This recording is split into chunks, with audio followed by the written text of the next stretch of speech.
Last বলে তো 2 run দরকার ছিল, আপনার দরকার ছিল 4 রান সেঞ্চুরির জন্য। ওই মোমেন্টের আসলে মেন্টালিটি কেমন ছিল?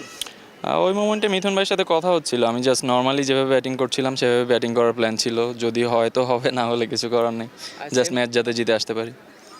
সম্পর্ক প্রশ্নই কতটা রোমাঞ্চকর ছিল আপনার কাছে ওই বলটা আসলে? আসলে ওইভাবে দেখতে গেলে অনেক সময় সিচুয়েশনে মানে অন্যরকম ব্যাটিং হয়, তো আমি চেয়েছি জাস্ট আমার নর্মাল ব্যাটিংটাই করার জন্য, সেই প্রসেসে থাকার জন্য। আমরা যদি দেখি লাস্ট অদম্য কাপের লাস্ট ম্যাচে আপনি 60 নট আউট ছিলেন, তার আগে 11 নট আউট, আজকে 100 নট আউট। মানে সাম্প্রতিক সময়ে কনফিডেন্সটা একটু বা রিদমটা বেটার মনে হচ্ছে কিনা আগের থেকে?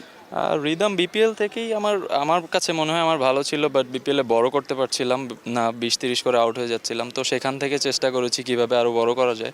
এখন যে কোনো ব্র্যান্ডের পুরাতন এসি বদলে নতুন ওয়ালটন এসিতে উপভোগ করুন 25% ছাড়।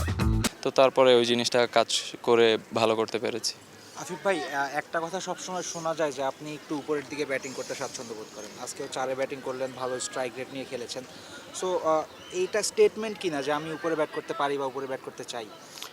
আসলে স্টেটমেন্ট দেওয়ার কিছু নেই, আমি আসলে কোনো নিউ প্লেয়ার না, আমি অনেক দিন ধরেই খেলছি। আমি দেখেন ঢাকা লিগে আমি সবসময় এরকম 4-5-এই ব্যাটিং করি, তো আমার কাছে মনে হয় না স্টেটমেন্টের কিছু আছে, আমি জাস্ট আমার প্রসেসটা ফলো করার চেষ্টা করেছি। ন্যাশনাল ধারাবাহিকভাবেই রান করছেন। What are the changes you have made, মানে এই ধারাবাহিকতাটা কীভাবে এলো? চেঞ্জেস তো সবাইকে বলে দিলে ওইভাবে বলাররা প্ল্যান করবে, তো আমি এইসব ডিসকাস করতে আসলে পছন্দ করি না, আসলে সাধারণত নিজের মধ্যেই রাখতে চাই। আপনার পার্টনার ছিল মিঠুন ভাই, তার ব্যাটিংটা কেমন ছিল? মিথুন ভাই 3 উইকেট পড়ার পর মিথুন ভাই যখন উইকেটে এসেই যেভাবে রান করেছে, তো তখন আমার জন্য অনেকটা ইজি হয়ে গেছে।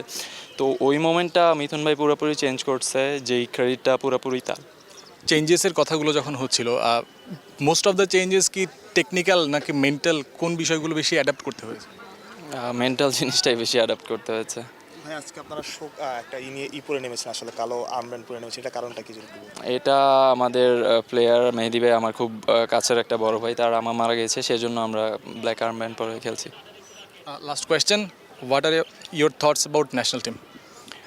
আমি কখনো সামনে কিছু নিয়ে চিন্তা করতে চাই না, আমি সবসময় প্রেজেন্টে থাকতে চাই। লাস্ট যে টুর্নামেন্টটা গেছে ওখানেও প্রেজেন্টে ছিলাম, এখানেও এই টুর্নামেন্টটা যাতে ভালোভাবে শেষ করতে পারি, তো যেটা হওয়ার সেটা অটোমেটিক্যালি হবে ইনশাল্লাহ।